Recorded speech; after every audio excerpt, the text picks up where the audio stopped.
Hi everyone, I hope that this video finds you well. Wanted to follow up on some great feedback that we've gotten this week and then help you prepare for your second writing assignment. It is a very windy day here in Japan and I live on the 7th floor of a high-rise, so forgive me if you can hear the wind in the background. Let's get started. First things first, we are very grateful for the feedback that you have shared with us this week, and more than anything, I wish that I had done this sooner because your insights were very helpful to both Jenny and myself, and we're thankful that you took the time to log on to the survey. It's good to know that lots of things are going well for you as students. It seems like the course material and the reading and the structure of the course for the most part has been very workable for you and helpful as you build Chapter 3. A couple of ideas came from the survey that we're going to begin to implement right away. The first one was an excellent idea or suggestion to kind of summarize the weekly discussions on a full class, in the full class discussion board. So look for that at the end of Module 8. I will go and pull from each of the 3 groups and kind of summarize the most important points that the students have been making and that Jenny and I have been making. I think that this is a fantastic idea, and I think that it will help kind of bring all of those ideas together and make sure that we've said the same thing to all of the different students in the class. The other thing that came out of the feedback was that you ask each other to post early and post often. So one of the frustrations that students have is the lack of posting or the waiting for their classmates to post. And so I certainly ask you to post early and often, as do your classmates. If you haven't gotten them into the routine, please do so. Try and post as early in the week as you can so that you can be a vibrant part of that conversation. And then the last thing that came out, there are some students that need more contact with either myself or Jenny, and we are absolutely open to this. So, we are doing our very best to monitor the discussion board and be an active participant in them. But if you have a particular question or want some more interaction with us about any part of Chapter 3 or your case study, definitions or building of your case study, please reach out to myself or to Jenny and we can set up a time to talk. We are more than happy to connect with you in that way.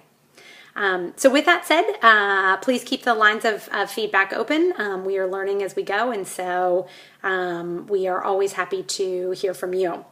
We are getting ready for a writing week for students so that you have some time to write your second assignment. As I mentioned before, we built these in really specifically so that you have some time to take all of the content and the discussion that we've been doing over the last 4 modules and really distill them down into a very concise, well-written 3-page defense of case study. And so let me make a distinction. The first paper was the definition of case study, and this is the defense of case study for a research question. Now, some of you are farther along in your own dissertation process, and for some of you, this is actually your defense of your case study. For others of you, this is an exercise to choose a research question and then defend why case study is the best methodology to use for that research question. And I know some of you are still kind of working through that, and that is absolutely part of this course. But you are defending why case study works for the research question that you have chosen. For that reason, please make sure that your research question is very well bounded.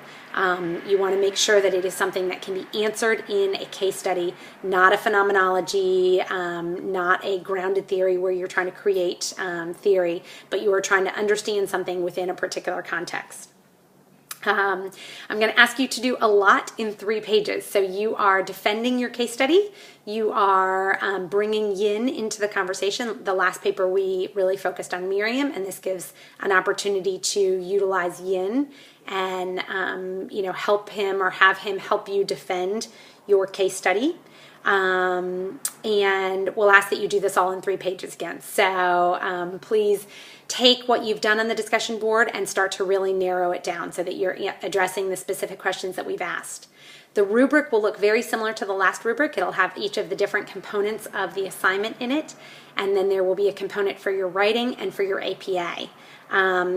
Jenny is our APA expert. She did an outstanding job reading through the papers specifically for APA last time. And so we will encourage you to check the APA manual in advance and make sure that you are preparing this assignment according to the expectations and the guidelines of the 6th edition. Again, please let us know if you have questions going into this assignment so that we can help you correct things in advance as opposed to after the fact. You will turn this assignment in by March 22nd, end of day, so the end of the day on the East Coast there. It will be turned in again via Blackboard, but we will not use SafeAssign this time. The rubric got stuck and wasn't accessible to you as students because it was turned in through SafeAssign, and so we're going to just have a standard assignment. With that, of course, we will ask that you double check your work, make sure that you are abiding by all the rules and regulations of academic integrity. But you'll go ahead and turn it in by just uploading it as you did the last time on Blackboard, and then hopefully it'll take us about the same amount of time, maybe just over a week, to get feedback to you. Please let us know if you have any questions. Please keep answering Module 8, and we'll look forward to reading your writing in just over a week. Thanks so much.